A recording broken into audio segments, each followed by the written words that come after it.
this is going to be a crazy year leading up to elections. I mean, it is absolutely insane.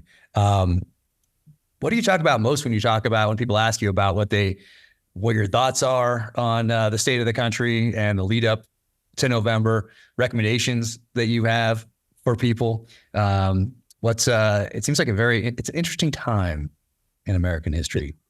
Yeah, I think we are quickly advancing.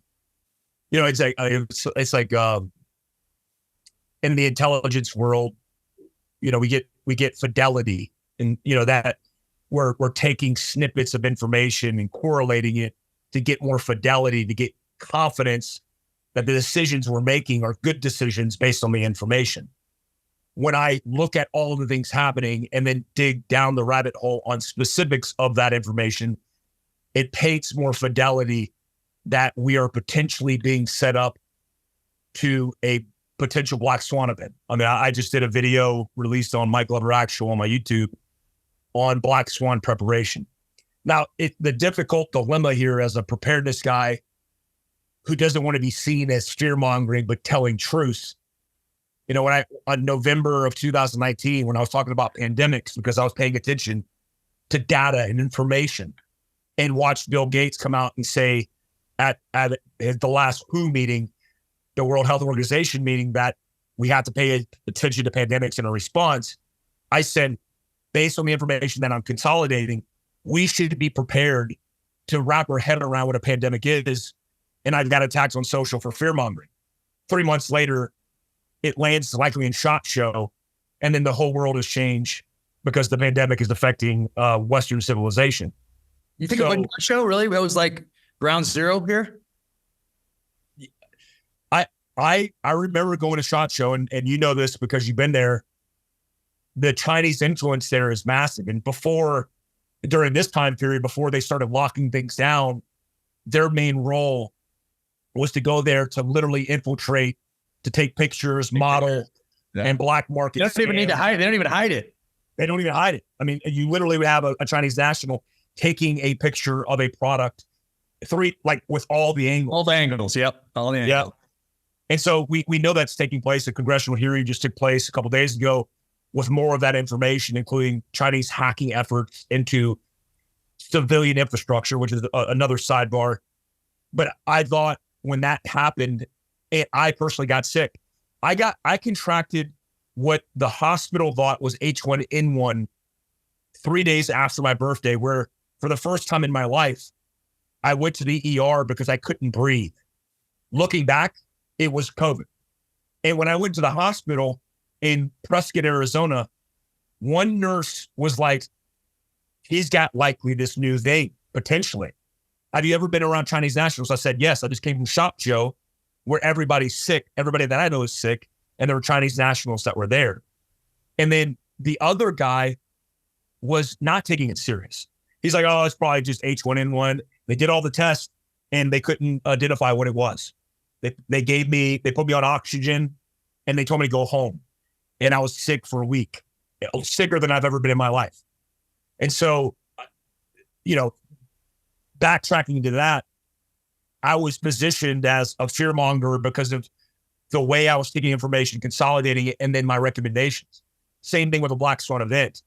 If I talk about a black swan event, just the term black swan elicits a lot of feelings in people, and I get it. But I also understand that I feel like it's a responsibility that I burden because of the nature of my work. I wake up full time, and my efforts aren't teaching a flat range or running a Philcraft survival conference. My efforts are digging into news and media and positioning it for people to understand, but also getting recommendations on what they should do. Black Swan is nothing to be fearful of because it's essentially a more worst case scenario, a more comprehensive attack. So the recommendations I've been given is you have a skill set that you likely have learned or trained because it has to do with self-defense. The selfishness in self-defense is mostly has to do with you. And those considerations are very unilateral and vertical. But if you think about family preparedness, how many people even train for family preparedness? Not many, because they just take all the things they learn in self-defense and say, yeah, one family defense, I just stand in front of my family. It's like, no, you have to train your kids because they're like Ranger privates where they have to be conditioned in the responses because they don't have the ability to cognitively think through processes. Your spouse, if she's not an asset, she's a liability. Imagine policing two liabilities because you only have one kid in the middle of defending their lives or your life. It's more complicated than that. And where a black swan event is more complicated, you just need more training, more understanding, also more capability and capacity, right? Because if you're addressing at the Boston Marathon bombing, which is a black swan event, two terrorists clack off two separate explosions, creating mass casualties and chaos. What are the people doing that are on the X? If you don't train for mass casualties because you think applying a tourniquet to yourself is the only problem set, then you don't have any solutions to help anybody else, potentially your own family that's just had their feet and legs cut off as they're laying in piles of blood. So I say, look, when you plan for these things, you don't have to be fearful because you're just increasing your capability and you're evolving in preparedness. So now instead of having a tourniquet only, you have a med bag in your vehicle because you're prepared for a more comprehensive thing. That also applies to natural disasters or just accidents that you come across. So I think the Black Swan event is more likely than any time in human history in this country between now and the election. Because we've talked about this before, if phase one, you've prepped the objective. If phase two, you have infiltrated the country.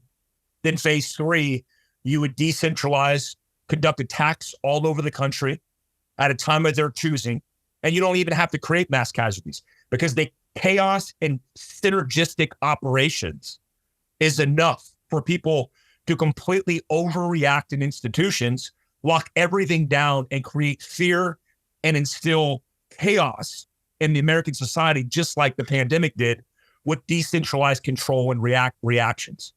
So that's all you need leading up to the election cycle where you've created so much divisive infighting. Now you created distrust in the government and now distrust of local governance because everybody's overreacting that you have a complete civil war taking place. Do I think it's going to happen? I think the likelihood is, if I was going to lay out most dangerous course of action, most likely would not weigh on most dangerous or most likely, but it would likely lie in the category of us discussing it because it is the most dangerous, but not most probable, which means as a civilian, you just need to be better prepared and understand that it could happen. And it really, look, I'm beyond the point in my life or with my company or with my influence of talking to people who aren't getting it. I did a post the other day where I talked very specifically about the amount of people that were coming across the border with no checks or balances and how that behavior via the policy is setting us up for a national security dilemma, which is already happening with the amount of fentanyl and all the things that are affecting Americans. A lot of people thought that position was fear-mongering and said, literally, and I quote, "What would I have to worry about?" And my answer to that, after comprehensively laying it out, very much articulating the facts and the solutions, is if people are picking up what I'm laying down, to each their own. If there's the ability for you to turn the channel, unsubscribe, and check out to complacency with ego and arrogance and do you. But when shit hits the fan, the reality is you will be ill prepared and you will pay for it, just like many people have in many different instances that happen every day.